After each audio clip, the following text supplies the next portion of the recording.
Subscribe to my channel for more videos and press the bell icon for latest updates.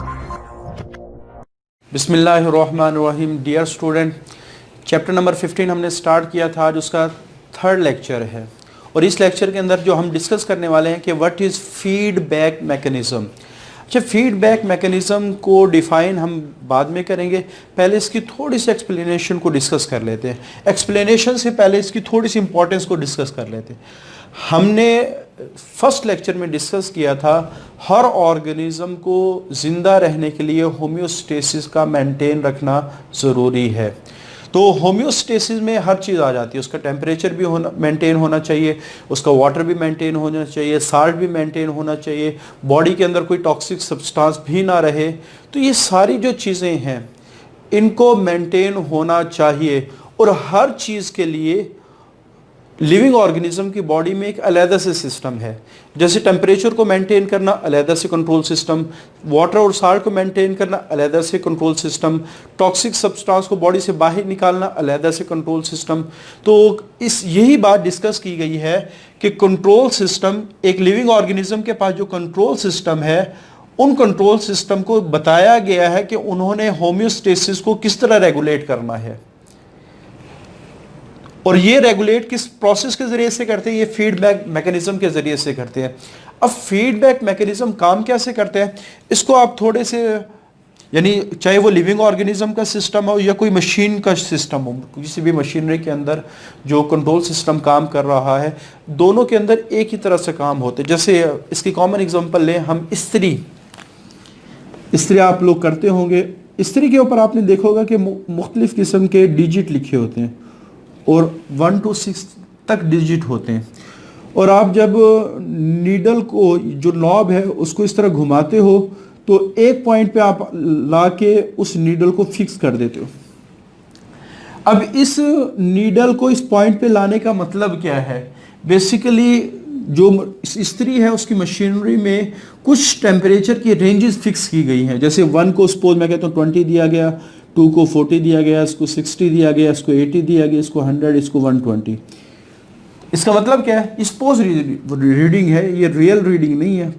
तो अगर 3 पे होगी तो मतलब क्या, इस्त्री का टेम्परेचर मैक्सिमम कितना जा सकता है? 60।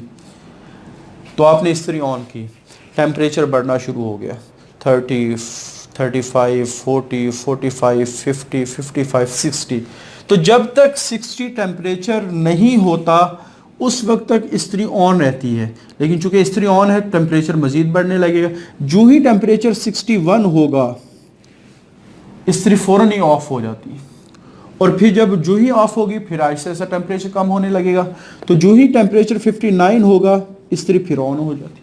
तो इस वजह से आपने अक्सर ऑब्ज़र्व किया होगा जब हम कपड़े इस्त्री करते हैं तो अक्सर जो हमारी इस्त्री है, जो आयरन है, वो कभी ऑफ हो रही होती, कभी ऑन हो रही होती है। और इस इस्त्री के अंदर बेसिकली 3 कंपोनेंट लगे हैं। यानी हमारा एक को हम कहते हैं रिसेप्टर, जो टेम्परेचर में चेंज को डिटेक्ट करेगा कि 60 से कितना ज़्यादा हुआ या 60 से कितना कम हुआ। कंट्रोल सेंटर जो उस चेंज को पढ़ेगा और एक एक्शन बनाएगा और फिर वो एक्शन बना के इफेक्टर को देगा और इफेक्टर क्या करेंगे, फिर उस एक्शन पर अमल दरामद करेंगे, उस एक्शन के मुताबिक प्लान को एग्जीक्यूट करेंगे।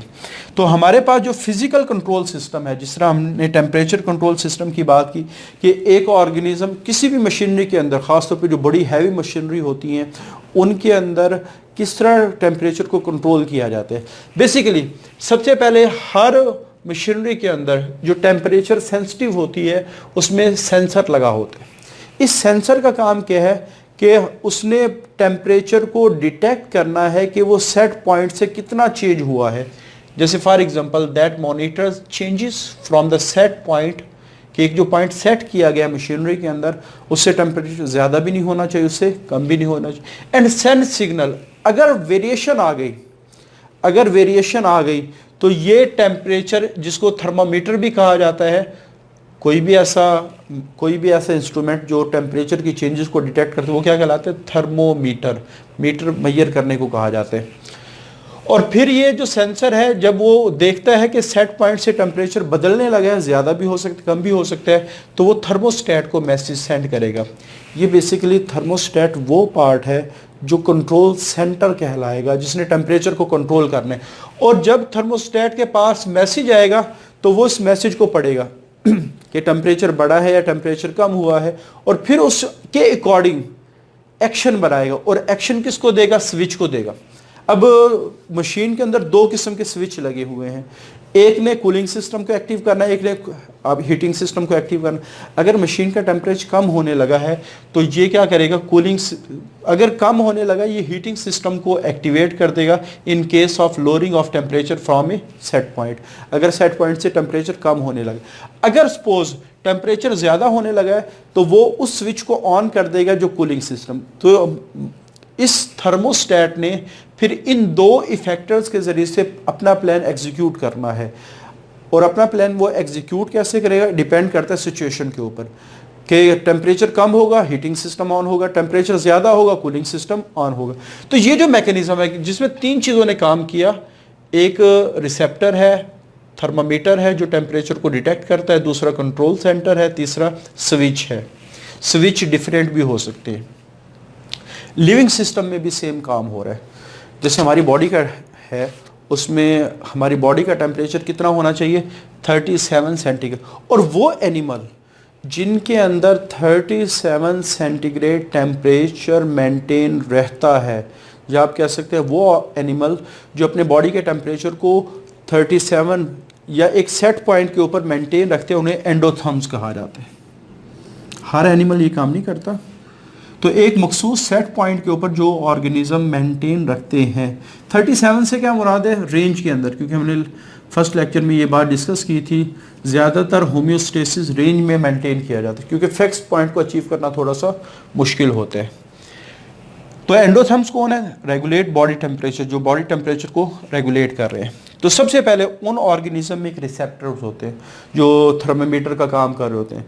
जो ही टेम्परेचर चेंज होता है, जैसे ह्यूमन बॉडी में स्किन के अंदर रिसेप्टर मौजूद होते हैं जो चेंज इन टेम्परेचर को डिटेक्ट कर रहे होते हैं फ्रॉम द 37 सेंटीग्रेड। सपोज मैं कहता हूँ कि हमारा बॉडी का टेम्परेचर 40 तक पहुँच गया, तो ये फ़ौरन इस सेंड सिग्नल करेंगे कंट्रोल सिस्टम को। कंट्रोल सिस्टम हमारे ब्रेन के अंदर मौजूद होता है जिसका नाम है हाइपोथैलेमस।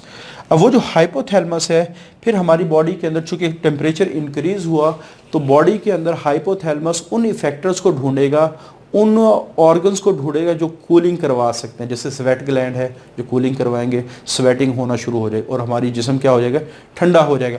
अगर सपोज टेम्परेचर कम होता है तो फिर क्या करेगा? ये जो कंट्रोल सिस्टम है ये हमारे मसल्स को मैसेज सेंड करेगा और मसल में शिवरिंग होना शुरू हो जाती है, कभी तारी होना शुरू हो जाती है। उस शिवरिंग से हीट प्रोड्यूस होती है जो हमारे बॉडी को हीट अप करेगी। तो ये तीन कंपोनेंट है, रिसेप्टर, कंट्रोल सिस्टम और इफेक्टर। इफेक्टर सिचुएशन के लिहाज से डिफरेंट भी हो सकते हैं। जैसे स्वेट ग्लैंड, अगर टेम्परेचर बढ़ रहा हो हमारी बॉडी के अंदर, अगर मसल्स जिनमें शिवरिंग होती है अगर टेम्परेचर कम हो रहा हो। आगे फीडबैक मैकेनिज्म को जब हमने डिफाइन की, हमने कहा था कि जब एक्सप्लेनेशन हम डिस्कस कर लेंगे तो फिर फीडबैक मैकेनिज्म को हम डिफाइन करेंगे। तो फीडबैक मैकेनिज्म क्या है? तीन काम हुए। डिटेक्शन ऑफ चेंज जो रिसेप्टर करते हैं, डिटेक्शन ऑफ चेंज जो रिसेप्टर करते हैं,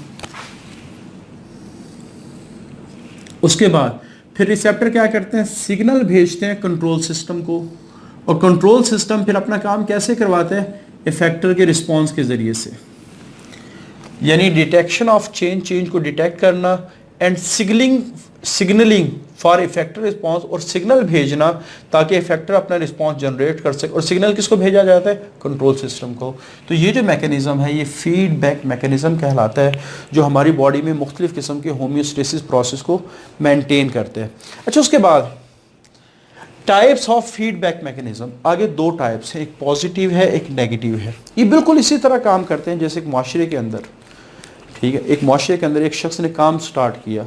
अब वो काम ठीक भी हो सकता है, वो काम गलत भी हो सकता है। अगर ठीक है तो हर बंदा उसको सपोर्ट करेगा, उसको शाबाश देगा और कहेगा अगर आप ये काम मज़ीद बेहतर करें, दुआएं देंगे कि अल्लाह इस काम के अंदर मज़ीद बरकत दे। मज़ीद बेहतर काम हो जाए ये काम हम। लेकिन अगर कोई अच्छा शख्स उससे बाई चांस एक बुरा काम, तो हर बंदा उसको ताने दे के उसको ताने देगा कि भाई आप ये काम ना किया करें। तो इसका मतलब ये है कि जब भी कोई चेंज आती है, कोई नया काम सामने आता है, तो वो काम पॉजिटिव भी हो सकता है, वो नेगेटिव भी हो।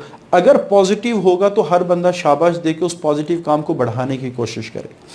अगर वो काम नेगेटिव है तो हर बंदा उस काम को मिटाने की कोशिश करेगा। तो बिल्कुल सेम हमारे पास ये सिचुएशन है फीडबैक मैकेनिज्म। तो कुछ ऐसे फीडबैक मैकेनिज्म है जो पॉजिटिव फीडबैक, इसमें क्या होता है, हमेशा जो इफेक्टर काम करता है वो चेंज की डायरेक्शन में काम करता है। चेंज की डायरेक्शन में से क्या मुराद है, जैसे एग्जांपल दी गई activation of platelets to prevent the blood loss. हमारे ब्लड सर्कुलेशन के अंदर प्लेटलेट्स सर्कुलेट करो, और आपको पता है कि प्लेटलेट्स का फंक्शन ब्लड क्लॉटिंग करवाना है। जो ही हमारी कोई ब्लड वेसल डैमेज होती है, अब इस डैमेज वाली जगह से कुछ केमिकल रिलीज होते हैं जो इन प्लेटलेट्स को, सपोज मैं कहता हूँ, एक्टिवेट कर देते हैं। अब 2 एक्टिवेट हो गए। अब ये जो एक्टिवेशन, अब चेंज आ गया, पहले इनएक्टिव थे, एक्टिवेट हो गए। अब ये चेंज बॉडी के लिए पॉजिटिव है या नेगेटिव है, इसके ऊपर थोड़ा सा गौर करें, क्योंकि प्लेटलेट्स ने ब्लड क्लॉटिंग करवानी, और ब्लड क्लॉटिंग ज़रूरी है ताकि ये जो जगह है इसको सील किया जा सके, बंद किया जा सके। तो इसका मतलब है ये जो चेंज आई ये पॉजिटिव आई, तो बॉडी क्या करती है, इस चेंज को सपोर्ट करती है और इन प्लेटलेट्स के ज़रिए से मज़ीद प्लेटलेट्स को एक्टिव करवा, तो जो चेंज आई थी उसको मज़ीद बढ़ा दिया जाता है। तो अगर किसी भी काम को सपोर्ट करके उस काम को मज़ीद बढ़ाया जा, किसी भी चेंज को सपोर्ट करके उसको मज़ीद बढ़ाया जा रहा हो, तो वो पॉजिटिव फीडबैक कहलाता है। यानी अगर इफेक्टर का रिस्पांस हो in the direction of change, तो इसमें होता कि एम्प्लीफिकेशन ऑफ चेंज, कि चेंज को मज़ीद ज़्यादा किया जाता है, एम्प्लीफिकेशन ऑफ चेंज, चेंज को मज़ीद ताकत दी जाती है। तो इसी तरह जब चाइल्ड बर्थ होती है, बच्चे की पैदाइश होती है, तो ऑक्सीटोसिन रिलीज़ होता है। अब ये काम कैसे करते हैं, इसको हम चैप्टर नंबर 11 के अंदर डिस्कस करेंगे, तो वहाँ इसका पूरा मैकेनिज्म मौजूद है। अच्छा, उसके बाद नेगेटिव फीडबैक, बिल्कुल इसी तरह कि किसी शख्स ने नेगेटिव, उसके अंदर बदलाव आया, तो हम कहते हैं ये काम आपने नहीं करना, उसको ख़त्म करने की कोशिश करेंगे।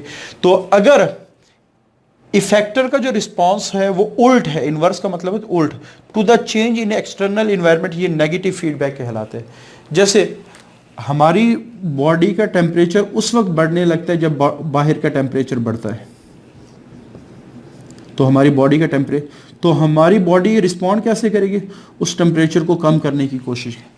अब देखो चेंज बढ़ रही है, यानी टेम्परेचर के अंदर जो चेंज है वो इंक्रीज है, और बॉडी वर्क कैसे कर रही है, डिक्रीज कर, तो ये अपोजिट काम हो रहा है। अगर जो चेंज एक्सटर्नल इन्वायरमेंट में आई है, इफेक्टर उसके उल्ट काम करें, तो ये नेगेटिव फीडबैक कहलाता है। जैसे थर्मो रेगुलेशन में क्या होता है कि हमेशा उल्ट काम होता है, बॉडी का टेम्परेचर बढ़ने लगा ड्यू टू एक्सटर्नल इन्वायरमेंट, तो बॉडी क्या करती है, उसको कम करने की कोशिश करती है। अगर कम होने लगा due to external environment, body इसको बढ़ाने की कोशिश। तो थर्मो रेगुलेशन में ज़्यादा टेम्परेचर हो रहा है, उसको कम करने की कोशिश की जाए, कम हो रहा है उसको ज़्यादा करने की कोशिश। ऑस्मो रेगुलेशन में भी ये होता है कि अगर बाहर पानी ज़्यादा है तो बॉडी में पानी ज़्यादा होने लगेगा, तो बॉडी क्या करेगी, उसको निकालने, कम करने की कोशिश करेगी। अगर बाहर पानी कम है तो बॉडी में कम होने लगेगा, तो बॉडी उसको स्टोर करना शुरू कर देगी और उस अमाउंट को बढ़ाने की कोशिश करेगी। तो ये दोनों प्रोसेस ऐसे जो हमेशा एक्सटर्नल इन्वायरमेंट के लिहाज से रिवर्स काम कर रहे होते हैं। तो ये हमारे पास नेगेटिव फीडबैक कहलाता है। तो ये हमारा आज का टॉपिक है, फीडबैक मैकेनिज्म। इसमें ज़्यादातर इसकी डेफिनेशन इंपॉर्टेंट है, और इसकी ये जो 2 टाइप्स हैं ये इंपॉर्टेंट, और ये कंपोनेंट आपने याद रखना है कि हर कंपोनेंट का क्या क्या फंक्शन है। आज के लिए इतना ही, अल्लाह हाफिज़। Subscribe to my channel for more videos and press the bell icon for latest updates.